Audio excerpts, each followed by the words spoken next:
Assalamualaikum warahmatullahi taala wabarakatuh. Alhamdulillah wassalatu wassalamu ala sayyidina Muhammad wa ala alihi washabihi ajmain. Rabbi shrah li sadri wa yassir li amri wahlul 'uqdatam min lisani yafqahu qawli. Subhanaka la ilma lana illa ma 'allamtana innaka antal alimul hakim. Pertama-tama kali marilah kita bersyukur kehadrat Allah Subhanahu Wa Taala kerana dengan limpah kurnianya kita masih lagi hidup di dalam lingkungan iman Islam dan ihsan. Dan kita jangan lupa untuk sentiasa bertaubat kepada Allah Ta'ala akan segala dosa yang telah kita lakukan, sama ada kita sedar ataupun tidak. Sama ada dosa besar ataupun yang kecil. Amma ba'du.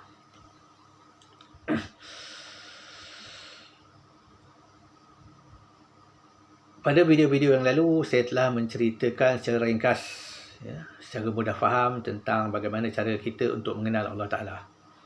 Tidak lain, tidak bukan, iaitu melalui apa yang Allah Ta'ala nyatakan sendiri tentang dirinya melalui kalamnya, iaitu Al-Quran. Dengan arti kata yang lain, sifat-sifat Allah Ta'ala ataupun keberadaan Allah Ta'ala itu kita faham melalui apa yang Allah Ta'ala sendiri nyatakan. Kemudian untuk memperdalamkan lagi, Allah Ta'ala sendiri menyatakan, tengoklah pada langit dan bumi dan pada kejadian diri kita. Dari situ, dari dua perkara ini kita dapat memahami akan hakikat Allah Ta'ala itu. Baik. Pada kali ini saya akan membicarakan secara ringkas, secara mudah-mudah untuk kita memahami apakah yang dimaksudkan zat, sifat, af'al dan asma'. Kerana apa? Apabila kita membicarakan tentang Allah Ta'ala, tentang Tuhan, tidak lepas daripada empat perkara ini. Baik. Pertama sekali kita mengenal dulu apakah maksud zat, sifat, asma', af'al. Zat itu artinya dirinya. Sifat itu artinya kelakuannya. Af'al itu artinya perbuatannya. Dan asma' itu artinya namanya. Zat adalah dirinya. Sifat adalah kelakuannya. Af'al adalah perbuatannya. Asma' adalah namanya.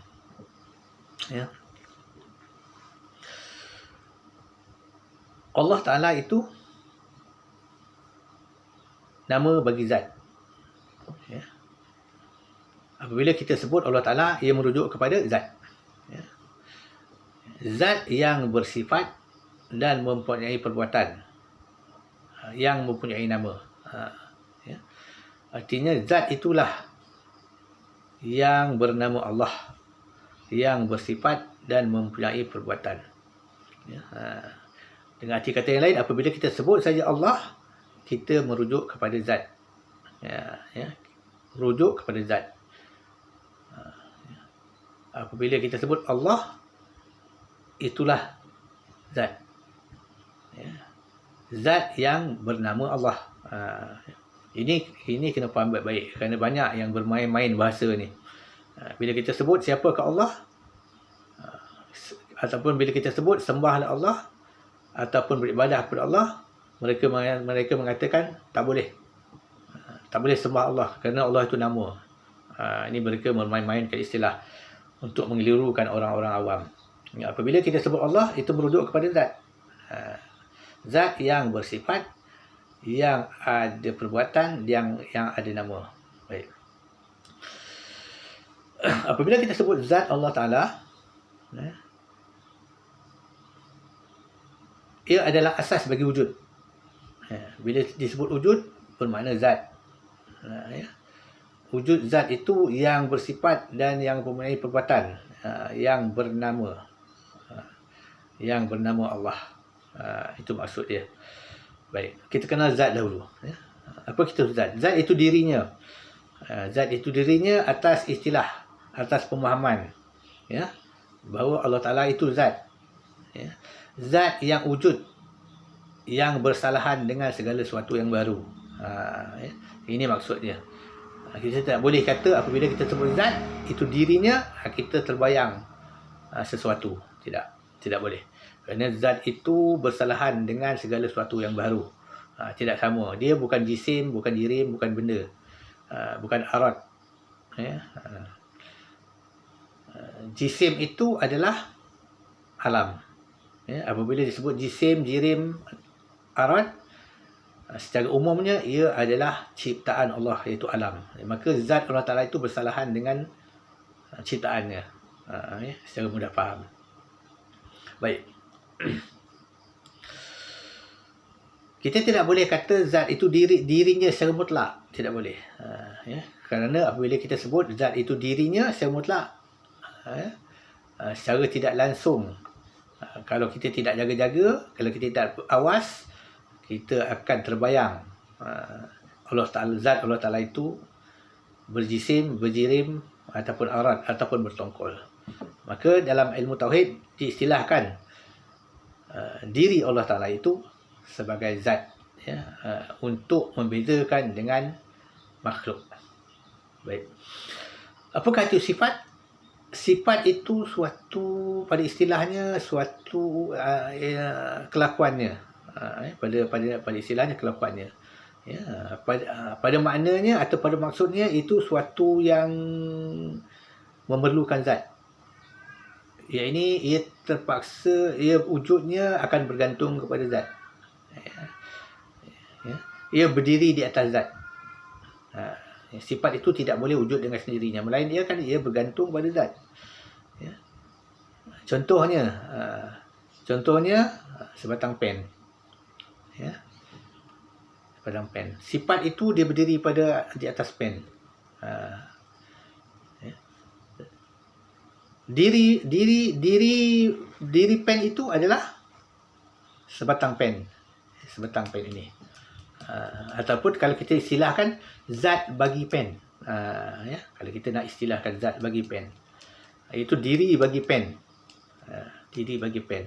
Warna hitam ni adalah sifat bagi pen. Warna hitam. Dia berdiri di atas pen. Warna hitam ni dia tidak boleh wujud di luar pen. Tidak boleh wujud di luar pen, melainkan dia wujud di atas pen. Dan sifat ini dia tidak bercerai dengan zat. Maksudnya sifat dia tidak akan bercerai dengan zat. Dia qaim dengan zat. Tetapi sifat itu bukan zat. Zat adalah zat, sifat adalah sifat. Tetapi dia qaim. Sifat itu berdiri, bergantung wujud di atas zat. Kerana kita sebut tadi, apabila disebut wujud, hakikat wujud adalah zat. Dan sifat itu wujud di atas zat, bergantung ia di atas zat. Dia tidak boleh bercerai daripada zat. Baik. Apakah itu af'al? Af'al itu adalah perbuatan bagi zat. Perbuatan bagi zat. Yang terbit daripada sifat. Ini kena faham baik-baik.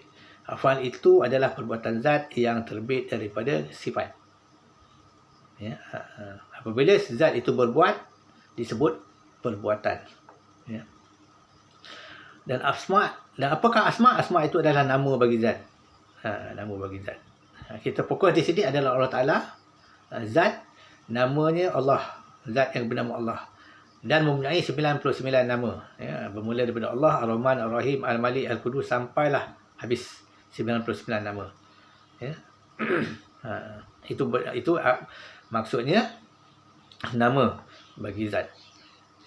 Baik. Apabila kita sebut Allah, iaitu adalah zat yang bernama Allah, yang bersifat dengan segala sifat kesempurnaan, yang berbuat segala sesuatu dengan kudratnya, dengan sifat kudratnya, yang bernama dengan segala nama-nama yang baik. Ini maksudnya. Apabila kita sebut Allah Ta'ala, iaitu zat yang bersalahan dengan segala sesuatu, pada kunhinya, pada hakikat zatnya, bersalahan dengan segala sesuatu yang baru, yang dia ciptakan. Yang baru itu bermaksud yang dia ciptakan. Bermakna selain daripada Allah, selain daripada zatnya, itulah makhluknya. Makhluknya. Jadi zat itu bersalahan dengan segala sesuatu yang baru. Demikian juga sifatnya. Bersalahan juga dengan hakikatnya, dengan sifat segala yang baru. Demikian juga perbuatannya, bersalahan dengan hakikat perbuatan segala yang baru. Ini kita akan bincangkan secara yang lebih lanjut tentang satu-satu sifat Allah Ta'ala. Kita akan bincangkan secara lebih mendalam.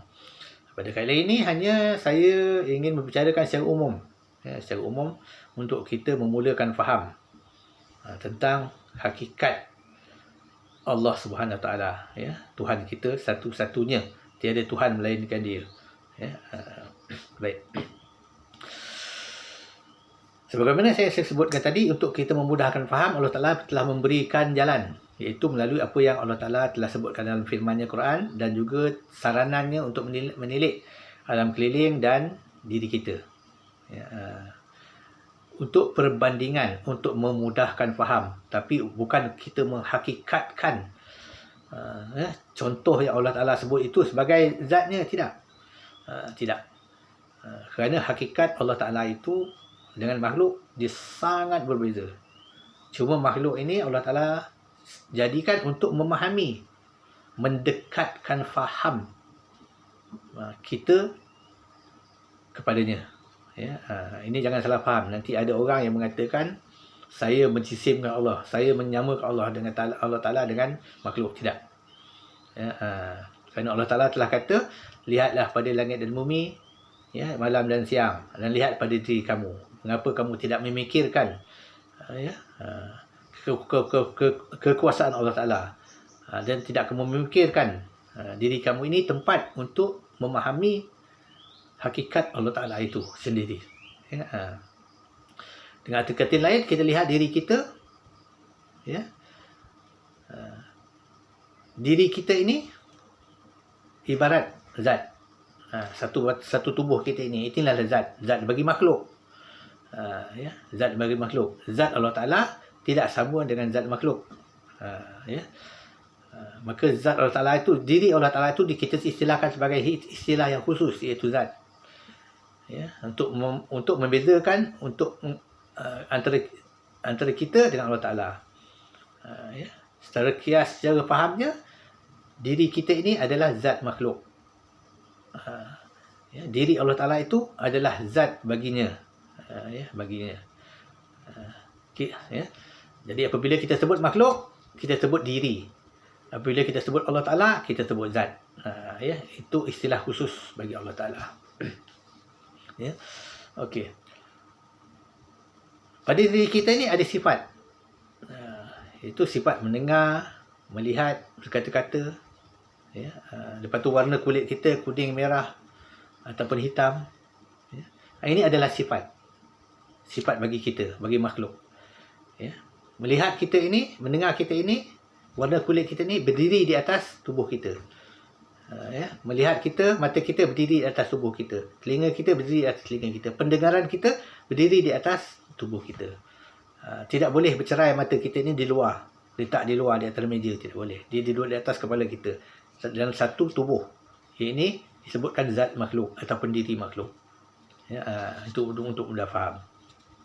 Maka dengan faham ini, kita faham akan Allah Ta'ala. Bagaimana sifat Allah Ta'ala itu berkait dengan zatnya. Qaim ia dengan zatnya. Tidak boleh bercerai tanggal. Dan perbuatan kita pun ada perbuatan. Apabila kita berbuat sesuatu, dinamakan perbuatan bagi perbuatan kita. Yang terbit daripada kekuatan kita yang ada. Tidak bercerai. Demikian untuk kita faham bahawa Allah Ta'ala itu mempunyai perbuatan yang terbit daripada sifat kudrat dia. Yang tidak bercerai dengan zatnya. Tetapi hakikat zat tubuh kita, diri kita, sifat kita dengan perbuatan kita dengan Allah Ta'ala perlainan sama sekali. Sebab Allah Ta'ala dah kata persalahan ia dengan segala sesuatu yang baru, pada hakikatnya. Tapi hanya muafakat pada nama, pada sebutan, pada istilah. Mendengar Allah, mendengar kita. Wujud Allah, wujud kita. Zat Allah Ta'ala, bandingannya tubuh kita, zat makhluk. Sifat Allah Ta'ala bandingannya sifat makhluk. untuk memudahkan faham, untuk mendekatkan kefahaman kita sebagai tamsil. Ya, tapi bukan kita menghakikatkan kita ini sebagai Allah Ta'ala, tidak. Sama dengan Allah Ta'ala, tidak. Ya, kerana Allah Ta'ala itu tiada setara dengan segala sesuatu. Ya, seperti firman-Nya dalam surah Al-Ikhlas, walam yakul lahu kufuwan ahad. Tidak sesuatu pun yang sebanding atau setara dengannya. Ya. Inilah maksud zat, sifat, asma dan af'al. Ya, apabila kita sebut Allah Ta'ala, bermaksud itulah zat. Kerana wujud Allah Ta'ala itu zat. Ya, ya.